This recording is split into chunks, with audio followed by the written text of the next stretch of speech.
All right, let's talk about one of the most feared and, frankly, controversial figures in modern Argentine politics. I mean, this is a guy who literally brought boxing gloves to business meetings and saw the whole thing as a game of deception.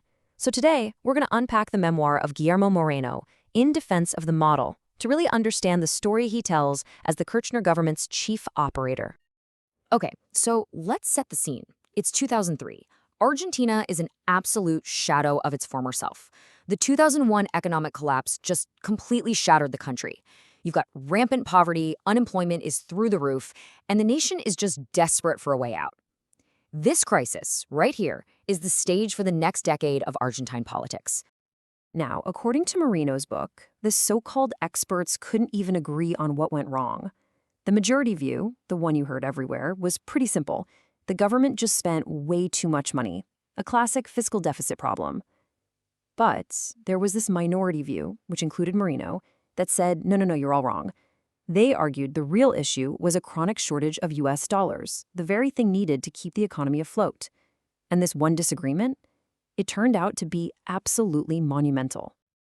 So into this total chaos steps Nestor Kirchner. He's a pretty unknown governor, but he has huge ambitions to be president. He gets a team of experts together to hash out his platform. But in his very first meeting with Guillermo Moreno, he gets a serious shock. Kirchner starts going on about the evils of the fiscal deficit, and Moreno just stops him cold, telling him that his diagnosis is completely, fundamentally wrong. I mean, think about this. In their very first meeting, Moreno looks the future president of Argentina in the eye and tells him his whole economic plan is flawed. He argues that focusing on the fiscal deficit instead of the dollar shortage wasn't just a mistake, it was the kind of mistake that could make his government collapse, just like the one before it. And this moment right here, it perfectly captures Moreno's style from day one. He actually recounts it in his book with a lot of pride.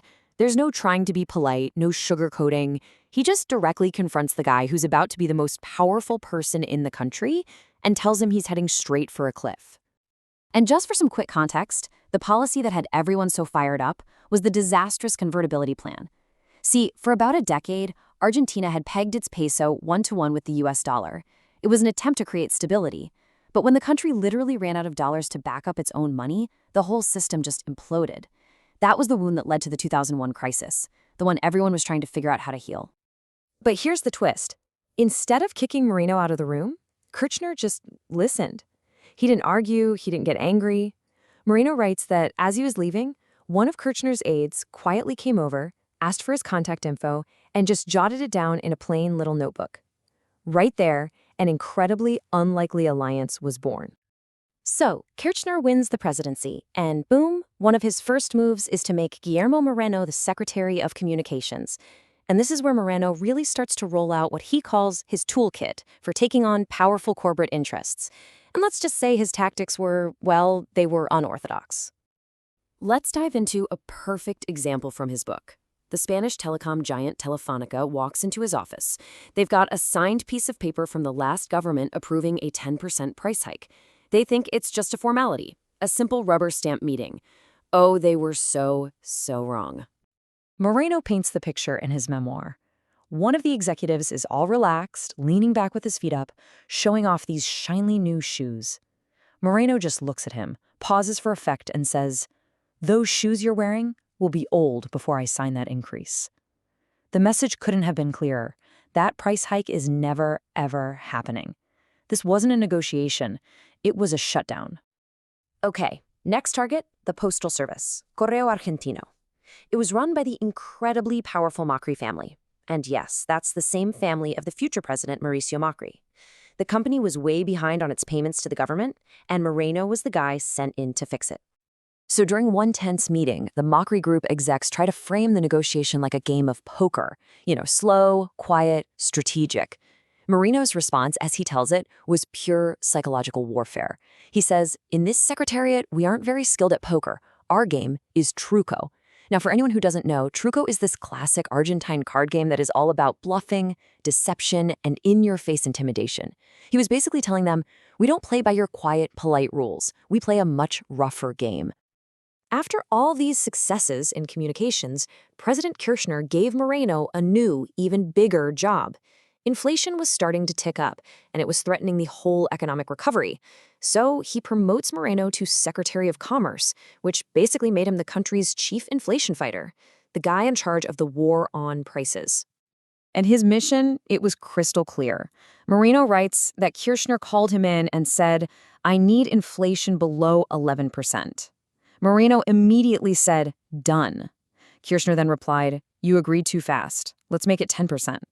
And just like that, the target was set.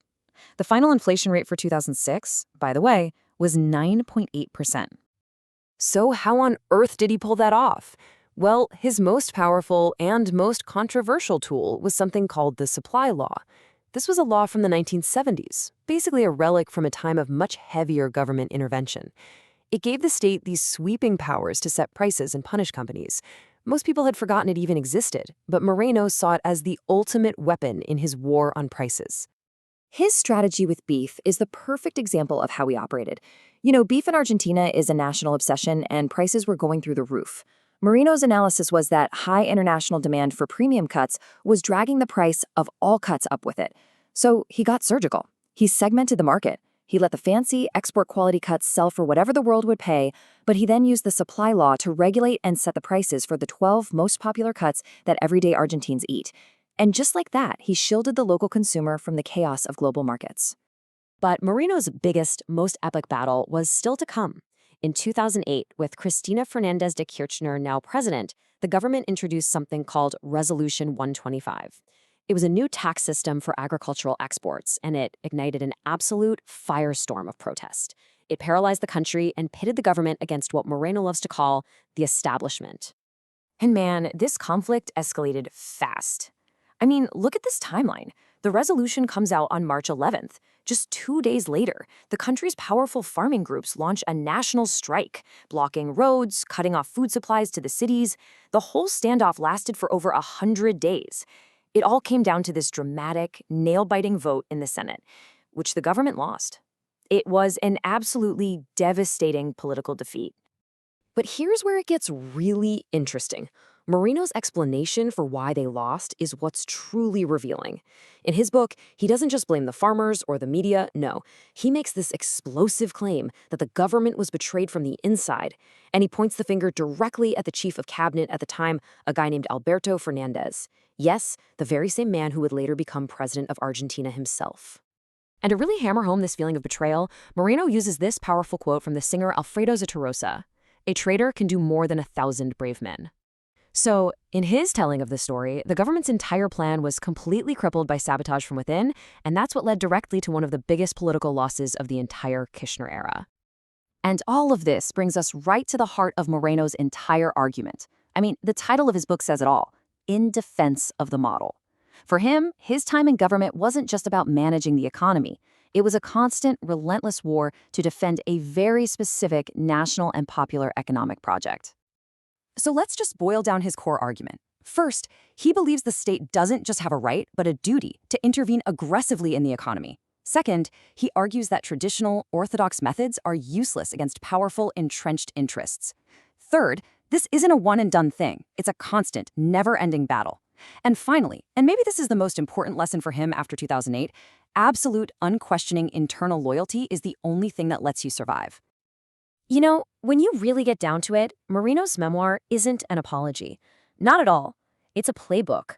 It's his completely unabashed guide to economic warfare, where he argues that the goal, defending national sovereignty and the well-being of working people, justifies the controversial, strong-arm tactics he was famous for. And that really leaves us with a huge question, doesn't it? When a country is in a deep crisis, is a confrontational operator like Guillermo Moreno a necessary evil, a force you need for real change? Or is he a dangerous threat to the whole system itself? According to his own memoir, that is the central debate.